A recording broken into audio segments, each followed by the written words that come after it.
Il existe des maisons qui craquent, des murs qui travaillent, et puis il y a celles qui répondent.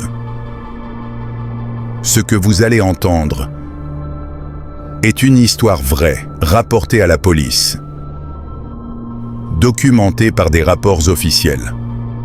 Pourtant, malgré des semaines d'enquête, aucune explication rationnelle n'a jamais été trouvée. Cette nuit-là, à 3h17 exactement, une maison de banlieue s'est mise à parler. Pas avec des mots, mais avec des coups. Acte 1. En octobre 2014, dans une petite ville de l'Ohio, une famille est réveillée par un bruit sec. 3 coups, lents, réguliers.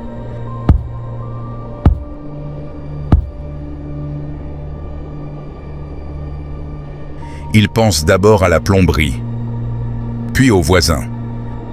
Mais le bruit revient.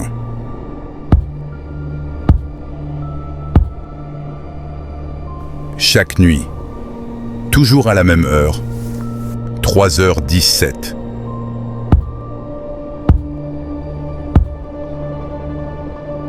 Au bout de la 4e nuit, la mère appelle la police. Lorsque les agents arrivent, la maison est silencieuse. Trop silencieuse. Un policier frappe doucement sur un mur du salon. 3 coups. Il s'arrête.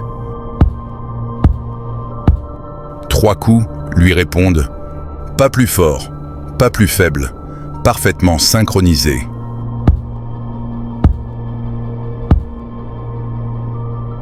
Acte 2. Les policiers inspectent la maison. Aucune cavité, aucun animal, aucun voisin adjacent.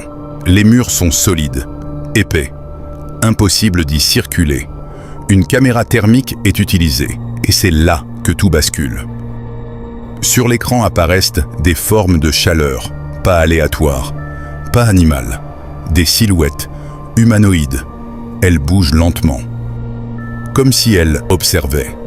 À 3h17 précise, les coups reprennent. Cette fois, ils viennent de l'intérieur des murs. La famille est évacuée immédiatement. Acte 3. 2 jours plus tard, des ingénieurs inspectent la structure. Ils percent un mur. Derrière, rien. Pas de cavité, pas de passage, pas de corps. Et pourtant, les coups continuent. Les rapports mentionnent un détail troublant. Le bruit semble se déplacer. Comme si quelque chose se déplaçait à l'intérieur. Après 2 semaines, la décision tombe. La maison est déclarée inhabitable. Les ouvertures sont murées. L'électricité est coupée. Le dernier rapport note simplement « Phénomène sonore inexpliqué persistant ». Acte 4.